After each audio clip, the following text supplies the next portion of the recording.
Film भी की है बेटा, अभी हाल ही में, अभी तो रिलीज भी नहीं हुई है। अभी 2 महीने पहले तो तुम मेरे सेट पे आई थी वकील साहब के, मुझे बोली कि सर मुझे काम चाहिए, एल्बम इंडस्ट्री से परेशान हो गए हूँ, बहुत तकलीफ में हूँ, मुझे काम दीजिए। और मैंने तुमसे कहा था कि बेटा मैं ज्यादा तो नहीं, लेकिन तुमसे वादा करता हूँ 3-4 फिल्में तुमको दिलवाऊंगा साल में। और आज ये 2 महीने बाद क्या देख रहा हूँ बेटा, तुम हमारे बीच में नहीं हो। क्यों क्यों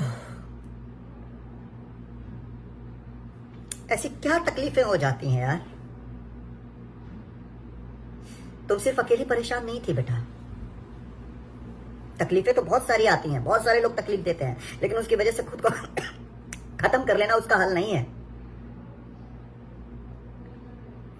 पता है तुम बहुत परेशान थी, लेकिन इतना परेशान हो जाना कि खुद को खत्म कर लेना,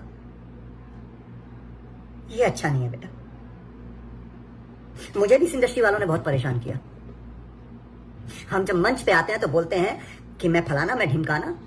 हम इंडस्ट्री वाले एक दूसरे से बहुत प्यार करते हैं, एक दूसरे के साथ बहुत घुल मिल के रहते हैं, घंटा रहते हैं हम लोग घंटा रहते हैं हम लोग एक दूसरे के साथ घुल मिल करके। अगर घुल मिल करके रहते तो आकांक्षा दुबे आत्महत्या नहीं की होती, या उसके साथ ये सब नहीं हुआ होता। सच तो है कि साला हम सिर्फ अपना देखते हैं, दूसरे का देखते ही नहीं है।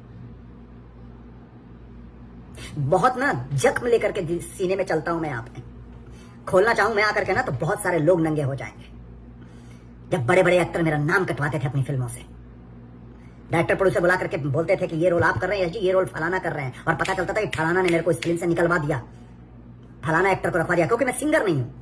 तो एक्सक्यूज दिया जाता था बहुत अच्छा एक्टर है, हमारे पे भारी पड़ जाएगा, ये सिंगर नहीं है, सिंगर लेकर के आइए।